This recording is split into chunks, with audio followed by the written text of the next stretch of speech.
Cerita ini dimulai di sebuah medan pertempuran, di mana hari itu ialah hari terakhir perang iblis dan manusia pecah. Di medan perang itu, sambaran guntur berkilat di mana-mana, dan di langit terlihat sesosok naga api, beserta seseorang yang terbang melayang di udara.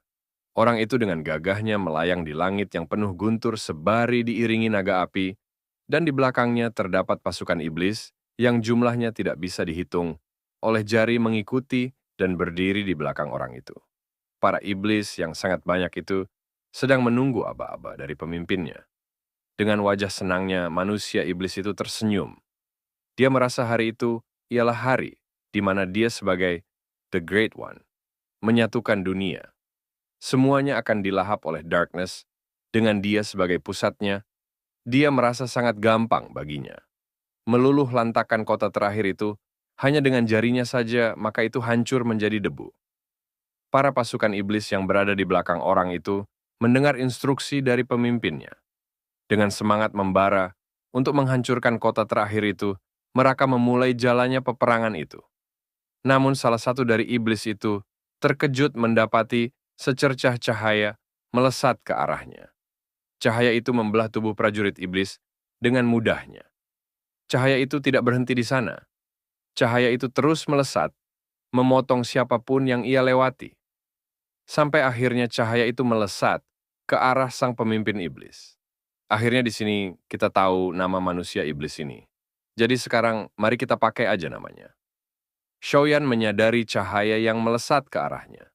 Dengan sigap dia menahan serangan cahaya itu menggunakan barrier auranya. Pemilik serangan cahaya itu datang melesat ke arah Shoyan. Wanita itu dengan aura yang menyelimuti seluruh tubuhnya.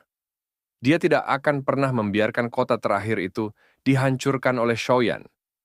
Dia bertekad selama masih ada dirinya, dan juga selama dia masih hidup. Maka Shoyan tidak akan pernah dia biarkan untuk menginjakkan kakinya lagi di kota Xiangning. Shoyan merasa sudah sangat lama tidak bertemu dengan adik juniornya. Dia baru tahu bahwa yang melindungi kota itu tidak lain adik juniornya sendiri. Shoyan merasa tidak perlu repot-repot baginya untuk mengetahui nama dari kota yang akan dia hancurkan. Lagi pula hanya dalam waktu 3 bulan, dia memimpin pasukan iblis untuk menghancurkan 500 kota manusia. Dan dia merasa itu seperti membasmi 500 semut. Dia tidak mau repot-repot mengigat nama-nama semut itu, akan tetapi dia merasa kalau adik juniornya itu berbeda. Karena dia merasa suasana hatinya sekarang ini sedang baik. Shoyan menyarankan adik juniornya untuk menyerah di waktu itu juga. Dia akan memberikan posisi kedua kepadanya di alam iblis. Lagi pula adik junior sudah melindungi kota itu dengan sangat mengagumkan. Adik juniornya merasa itu sangat menggelikan. Nomor 2 setelah Shoyan. Dia mempertanyakan apa yang akan dia dapatkan. Apa dia akan dijadikan permaisuri iblis. Itu serasa sangat lucu baginya. Itu rasa tidak masalah bagi Shoyan. Karena seberapa tinggi atau rendahnya, itu sama di pandangan Shoyan. Adik juniornya sangat marah mendengar itu.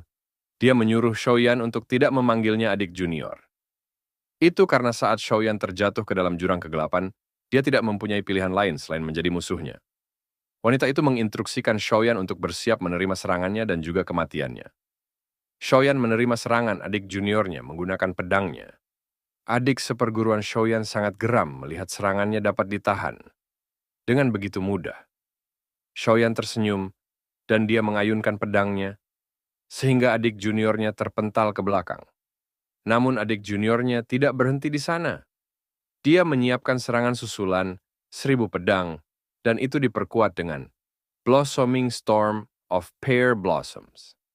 Adik junior mengirimkan serangan 1000 pedang itu ke Shoyan. Pedang itu melesat menggempur Shoyan. Namun sekarang ini Shoyan merasa pertarungan itu semakin menarik baginya. Dia mengangkat tinggi-tinggi pedang merahnya. Shoyan tertawa keras seperti seorang iblis. Meski dia sendiri iblis sih.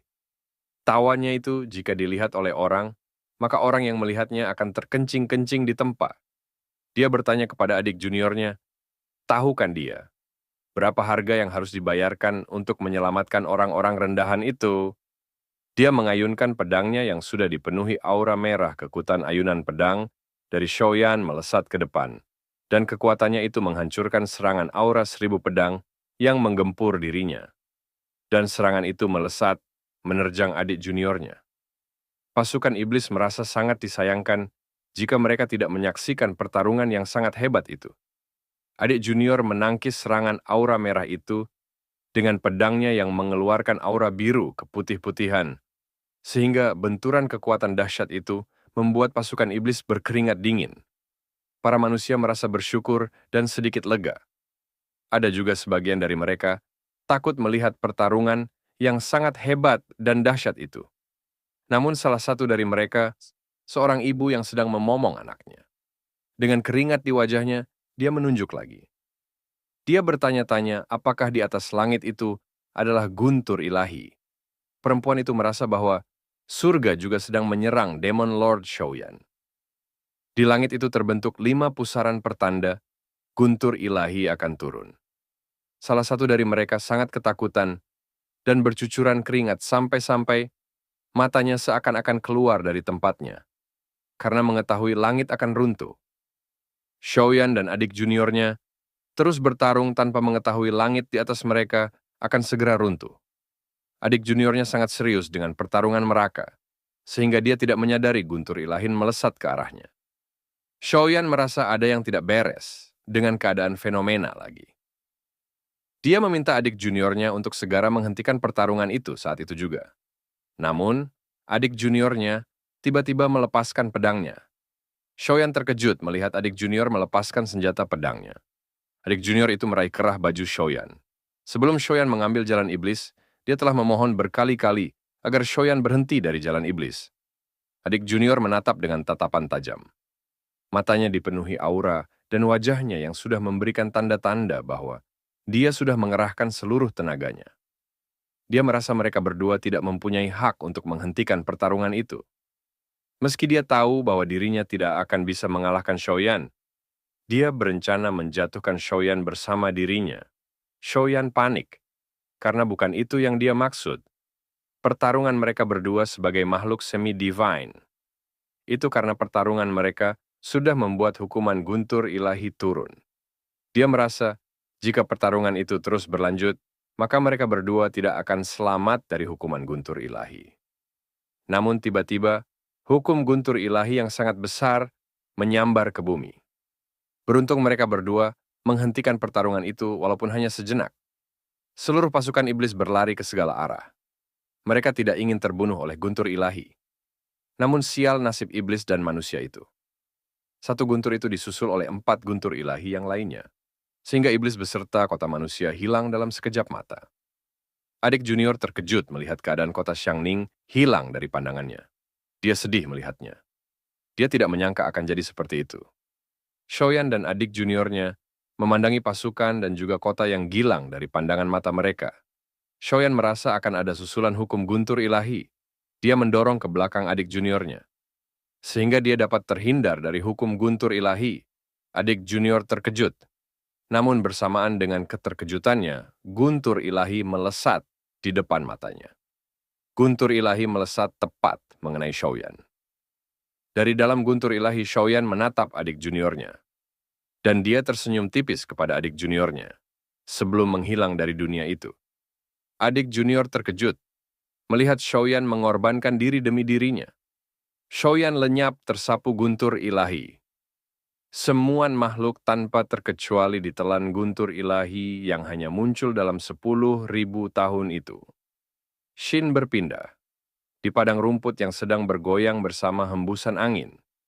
Di sana, terlihat sesosok tubuh manusia tergeletak di tanah tanpa sehelai kain. Rumput yang bergoyang angin yang bertiup sepoi-sepoi tubuh itu terbentang menghadap ke langit yang cerah. Iya benar. Sesosok tubuh itu tidak lain adalah Shaoyan.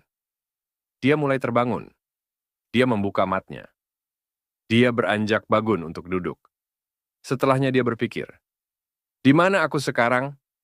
Aku mendorong adik juniorku, dan kemudian tidak ada yang lain setelah itu. Shaoyan bertanya-tanya. Dia menatap reruntuhan bangunan yang jauh berada di depan pandangannya. Dia menanyakan tentang pasukannya, dan Shaoyan menoleh ke belakangnya. Di belakangnya dia hanya mendapati seekor kelinci yang sedang memakan rerumputan. Shoyan memperhatikan tubuhnya. Dia menanyakan dan mencari armor tempur yang biasa dia gunakan. Shoyan terus menundukkan pandangannya hingga ke satu titik.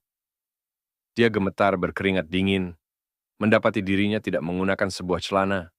Shoyan sangat marah. Dia merasa terejek dan bertanya-tanya siapa yang berani memperlakukan dia seperti itu. Namun, setelahnya Shoyan terdiam dengan tubuh berkeringat di sekujur tubuhnya. Dan dia sangat terkejut dan bertanya-tanya tentang kultivasinya yang sudah tidak ada. Shoyan menatap telapak tangannya dengan wajah yang sangat-sangat terkejut.